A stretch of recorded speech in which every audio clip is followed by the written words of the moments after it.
Hey everyone, and welcome to This Explainer. Today, we're diving into something that's going to totally shake up not just how you think, but how you perceive existence itself. We're talking about Islamic philosophy. It's like climbing this giant metaphorical skyladder to understand the creator, the universe, and exactly where we fit into this massive system. We're going to break down some seriously deep, abstract concepts step by step, making them super clear and easy to grasp. So let's get into it. Okay, let's dive into this. Here's our roadmap for today. First, we'll look at the scale of intellect and its limits. Then, we'll map out the levels of existence in Islam.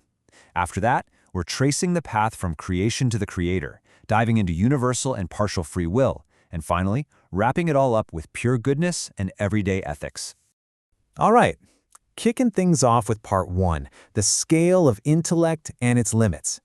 So, when we try to wrap our heads around the infinite essence of the creator, our very first step has to be humility. The biggest mistake in philosophy is overestimating our own measuring tool, our mind. Human intellect has hard limits. There's this brilliant quote by the poet Ziya Pasha, basically saying that human intellect is like a tiny, fragile little market scale. Imagine trying to drop the infinite, literal weight of the creator of all universes onto that tiny scale. What happens? It doesn't weigh it, it just snaps. It literally shatters into a million pieces. If we can't comprehend the infinite with our finite minds, how do we ever bridge that massive gap? And this brilliantly illustrates where the Esma-ul Husna, the divine names, come into play. We can't grasp the true essence of the creator, right? But we can understand his attributes through these names. They act as this incredible skyladder extended down to us. By acknowledging how small we are, we can actually use these names to climb up and catch a glimpse of the incomprehensible. It's a really beautiful bridge of knowledge. Moving right along to part two, the levels of existence in Islam. Now that we know our mind's limits, let's lay down the ground rules of the universe itself. In Islamic philosophy, there are three fundamental levels of existence. First, there's wajibul wujud, the necessary existence. This is an existence that is uncaused and absolutely mandatory. This is God. Second is mumkin ul wujud, possible existence.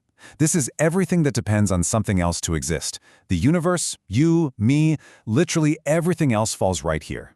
And finally, muhal el wujud, impossible existence, or absolute nothingness. And honestly, trying to even think about absolute nothingness is impossible, because just to say nothingness exists, you have to exist first to even have that thought. I mean, how wild is that paradox? Now, what's really interesting about this concept is looking at how things exist. On one hand, we have physical reality, hakiki varlık. Think of a physical glass of water sitting on your desk. If you drink it, it quenches your thirst, for sure. But on the other hand, we have zihni varlık, the mental concept of water. If you're dying of thirst, you could sit there and imagine drinking from gorgeous waterfalls for hours, but you're still going to be thirsty. The mental image can never ever replace the physical reality. This clearly separates the ideas inside our heads from the real world outside.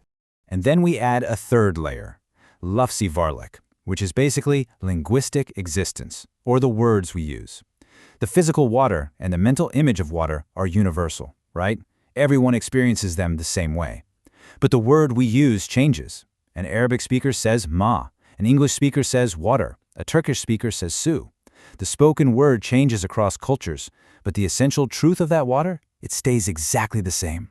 Which brings us to section 3, the path from creation to the creator.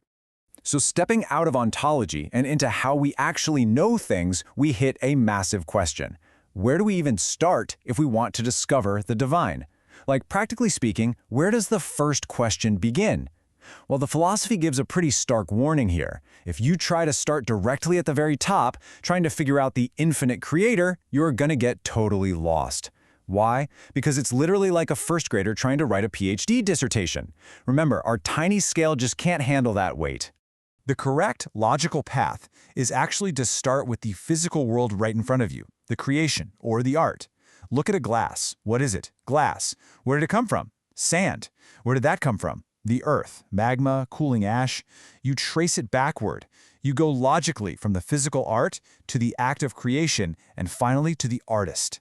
It's a step-by-step realization where you look at this mind-blowing universe and boom, your mind naturally leaps to the ultimate creator. It's all about logical deduction. And speaking of processes, there's this incredibly powerful metaphor here. Pressure turns coal into diamonds, and pain turns a person into Bilal. Think about it. Carbon, under just a little bit of pressure, turns into everyday coal, but put it under massive, intense pressure, and it becomes a priceless diamond. The hardships and pains we face in the world, they are exactly the kind of pressure needed to forge ordinary people into spiritual diamonds. It's kind of like when the universe is trying to make you a diamond, you can't just sit there and say, nah, I'd rather stay coal. That naturally leads us into part 4, universal and partial will. So the crucial point is how our personal choices fit into all this. This brings up one of the most complex topics in philosophy, free will. Imagine you're a passenger on a moving train. You are totally free to walk up and down the aisles, switch train cars, sit wherever you want. That's your cruciarata, your partial free will. You have total freedom inside your specific sphere. But the massive tracks the train is running on and its ultimate destination, that's controlled by the culiarata, the universal will, or God's will. You're free in your actions, but the overarching journey is guided by a higher power. And there's this really fascinating rule about free will here. The true gratitude for having free will is simply to ask and to act. God is essentially waiting for us to use our free will. If you just sit there doing absolutely nothing, it's like standing in front of a door that's slightly open, just passively hoping the wind blows it wide enough for you to walk through. The whole point of having free will is to reach out and actively push that door open yourself. Finally, we reach our last section, pure goodness and ethics. Let's move to how all this abstract theology actually builds into how we live our daily lives and treat other people. Morality here is split into 2 types of goodness. First, we have hasbi goodness, doing something good simply because it is inherently good, no strings attached. On the flip side is hisabi goodness, calculating goodness. This is doing a favor because someone is a relative or because you secretly want something in return. The source material is super clear on this. Calculating goodness is fundamentally flawed, because the second that personal benefit disappears, poof, that goodness completely vanishes too. So what does the peak of ethics actually look like? Well, the idea is that every bad deed is literally just propaganda for evil. It spreads like a virus. So we have to actively multiply goodness to drown it out. And here's the absolute hardest part. Doing good to someone who has actively harmed you. It is incredibly difficult, right? But in this philosophy, that is the ultimate spiritual heroism. It's acting purely for the sake of goodness itself, regardless of who is standing in front of you. So, what does this all mean for us? I want to end this explainer by leaving you with a question to really chew on. Take a hard look at your own moral compass. When you make sacrifices or do favors, are you doing it purely because it's the right thing to do, or is there some mental calculation happening in the background? Hopefully, this journey helps you find your own footing on this infinite philosophical sky ladder. Keep thinking, keep questioning, and I'll see you in the next one.